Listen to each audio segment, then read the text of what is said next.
warahmatullahi wabarakatuh. Alhamdulillahirrabbilalamin. Segala puji hanya milik Allah subhanahu wa ta'ala yang telah melimpahkan rahmat dan hidayahnya kepada kita semua. Salawat serta salam semoga senantiasa tercurah kepada baginda Nabi Muhammad SAW, keluarga, para sahabat dan seluruh umat muslim, seluruh umat beliau hingga akhir zaman.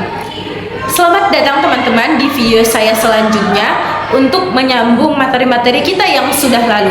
Pada kesempatan kali ini, pada video kali ini kita akan membahas ilmu yang tidak kalah penting dari ilmu-ilmu sebelumnya, yaitu kita akan membahas ilmu Rijal al-Hadis.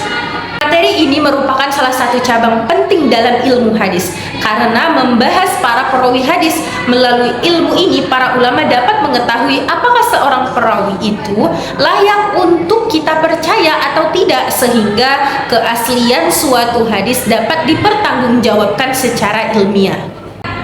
Lalu, apakah yang dimaksud dengan ilmu Rijal al-Hadis itu? Mari kita pahami sama-sama bahwasanya secara bahasa kata rijal merupakan bentuk jamak dari rojul yang berarti laki-laki, atau disebut juga dengan orang-orang. Dalam istilah ilmu hadis, kata rijal tidak hanya terbatas pada laki-laki, akan tetapi juga dia bisa merujuk kepada perempuan atau seluruh perawi-perawi hadis maupun laki-laki ataupun perempuan. Adapun ilmu Rijal al-Hadis adalah ilmu yang membahas biografi para perawi hadis, meliputi nama, nasab, tempat tinggal, guru, murid, akhlak, tingkat hafalan, kejujuran, serta berbagai informasi penting yang berkaitan dengan kehidupan para perawi tersebut. Beberapa ulama berpendapat bahwasanya ilmu Rijal al-Hadis merupakan ilmu yang mempelajari bagaimana keadaan para perawi hadis tersebut untuk mengetahui apakah riwayat yang mereka sampaikan dapat diterima atau tidak, sahih atau tidak, benar atau tidak. Secara jelasnya, ilmu tersebut adalah ilmu untuk meneliti suatu keaslian hadis dapat dibuktikan atau tidak, atau alat untuk meneliti suatu hadis tersebut benar atau tidak, sahih atau tidak. Kemudian, bagaimana sejarah munculnya ilmu Rijal al-Hadis ini? Nah, pada masa Rasulullah SAW masih hidup, penelitian terhadap perawi belum diperlukan karena para sahabat dapat langsung bertanya kepada beliau. Tidak perlu untuk meneliti apakah hadis tersebut benar atau tidak, sahih atau tidak. Tapi di situ Rasulullah masih hidup, maka masih ada rujukan untuk bertanya tentang hadis tersebut. Namun setelah Rasulullah SAW wafat, lagi-lagi wilayah Islam semakin luas, muncul banyak perawi-perawi dari berbagai daerah, muncul banyak perawi dari berbagai tempat. Maka dari situ, selain itu mulai muncul hadis-hadis palsu yang dibuat untuk kepentingan masing-masing, untuk kepentingan tertentu. Keadaan ini mendorong para ulama untuk meneliti setiap orang-orang yang meriwayatkan hadis atau meneliti para perawi hadis tersebut. Ada perkataan tabi'in yang sangat terkenal, kira-kira seperti ini bunyinya. Dahulu orang-orang tidak bertanya tentang sanad, tetapi setelah terjadi fitnah maka berkata, sebutkan kepada kami nama perawi kalian. Jadi ketika sudah mulai muncul hadis-hadis palsu tersebut, orang yang akan meneliti hadis tersebut mereka akan bertanya, sebutkan siapa nama perawi dari hadis tersebut. Nah, ucapan ini menunjukkan bahwa penelitian terhadap perawi mulai dilakukan secara serius sejak munculnya persoalan dalam periwayatan hadis. Kita lanjut ke ruang-ruang lingkup ilmu Rijal al-Hadis. Dalam ilmu Rijal, para ulama mengkaji berbagai aspek kehidupan seseorang perawi. Antara lain yaitu yang pertama, nama lengkap, kunyah, dan juga gelarnya. Kemudian yang kedua, tahun kelahirannya dan kapan si perawi tersebut wafat. Kemudian yang ketiga, tempat tinggal dan perjalanan ilmiahnya. Kemudian yang keempat, guru-guru yang menjadi tempat mereka belajar hadis. Kemudian ada yang kelima, murid-murid yang meriwayatkan hadis darinya.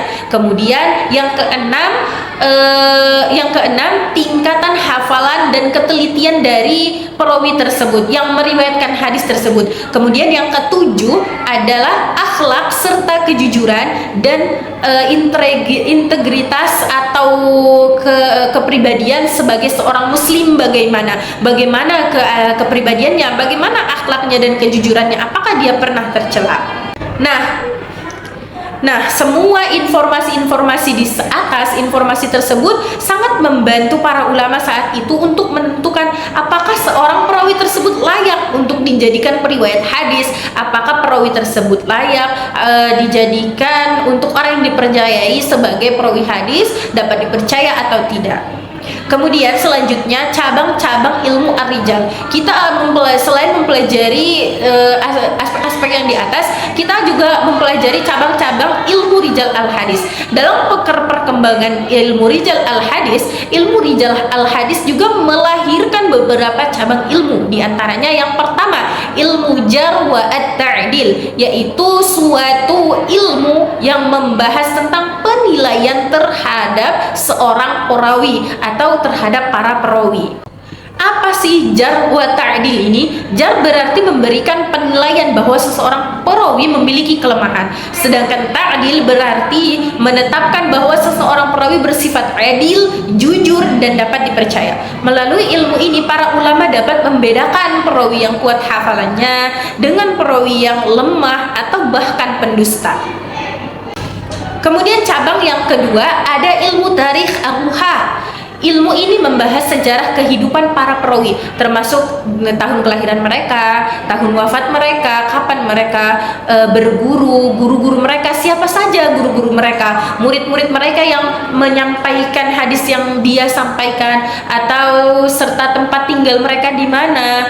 Terus informasi-informasi tersebut penting untuk mengetahui apakah seorang perawi benar-benar sempat bertemu dengan gurunya sehingga sanad dari hadis tersebut dipastikan bersambung. Jadi kalau misalkan si perawi hadis tersebut tidak bertemu dengan guru tersebut, maka hadis yang diriwayatkan itu terputus.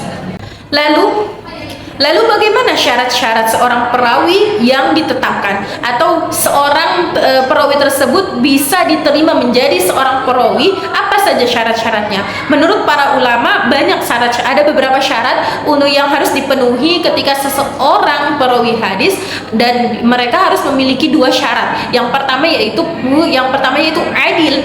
Adil berarti seorang perawi memiliki akhlak yang baik, menjaga agama, jujur, tidak dikenal sebagai pelaku dosa besar, dan tidak juga terus-menerus melakukan dosa kecil. Mereka orang-orang yang benar-benar terjaga agamanya, ibadahnya, akhlaknya, semuanya terjaga dari segala aspek. Itulah saking hati-hatinya dalam memilih perawi hadis tersebut. Kemudian yang kedua, dobit. Dobit itu adalah kuat hafalannya, bukan cuma hanya kuat, akan tetapi kemudian yang kedua adalah dobit. Dobit berarti memiliki hafalan yang kuat atau catatan yang sangat teliti sehingga mampu meriwayatkan hadis dengan benar tanpa banyak kesalahan. Apabila kedua syarat tersebut terpenuhi, maka riwayatnya dapat diterima selama syarat-syarat lainnya juga terpenuhi. Di sini juga saya akan memberikan contoh penelitian perawi. Sebagai contoh penelitian perawi dikenal sebagai sahabat yang paling banyak meriwayatkan hadis. Para ulama meneliti kehidupan beliau, guru-gurunya, murid-muridnya, serta kejujurannya. Hasil penelitian menunjukkan bahwa Abu Hurairah adalah sahabat yang sangat terpercaya sehingga hadis-hadis yang beliau riwayatkan dapat diterima oleh para ulama. Nah, salah satunya adalah Abu Hurairah. Abu Hurairah adalah orang yang sudah diterima oleh para ulama, yang meriwayatkan hadis banyak, dan juga yang dia riwayatkan itu terpercaya, dan juga yang dia riwayatkan itu bisa dijadikan hujah. Maka dari semua pembahasan atau dari semua materi yang sudah saya sampaikan, kita dapat menarik sebuah manfaat untuk mempelajari ilmu rijal al-hadis, yaitu ada beberapa manfaatnya. Pertama, membantu mengetahui kualitas daripada para perawi hadis. Kemudian yang kedua, membedakan antara hadis yang sahih, hasan, dhaif, dan maudhu. Kemudian yang ketiga, menjaga kemurnian sunnah Rasulullah SAW dari pemalsuan. Kemudian yang keempat, menunjukkan bahwa ilmu hadis berkembang dengan metode ilmiah yang sangat teliti. Dan yang terakhir, meningkatkan kepercayaan umat Islam terhadap proses periwayatan hadis. Dari pembahasan tersebut, kesimpulannya adalah bahwa ilmu rijal al-hadis adalah ilmu yang mempelajari biografi dan keadaan para perawi. Ilmu ini bertujuan untuk mengetahui apakah seorang perawi memenuhi syarat sebagai perawi yang adil dan dobit sehingga hadis yang diriwayatkannya dapat diterima.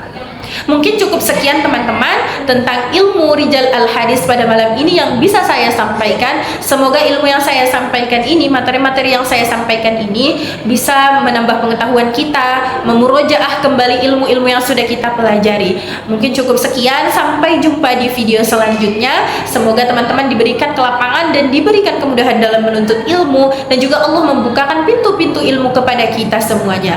Cukup sekian, wassalamualaikum warahmatullahi wabarakatuh.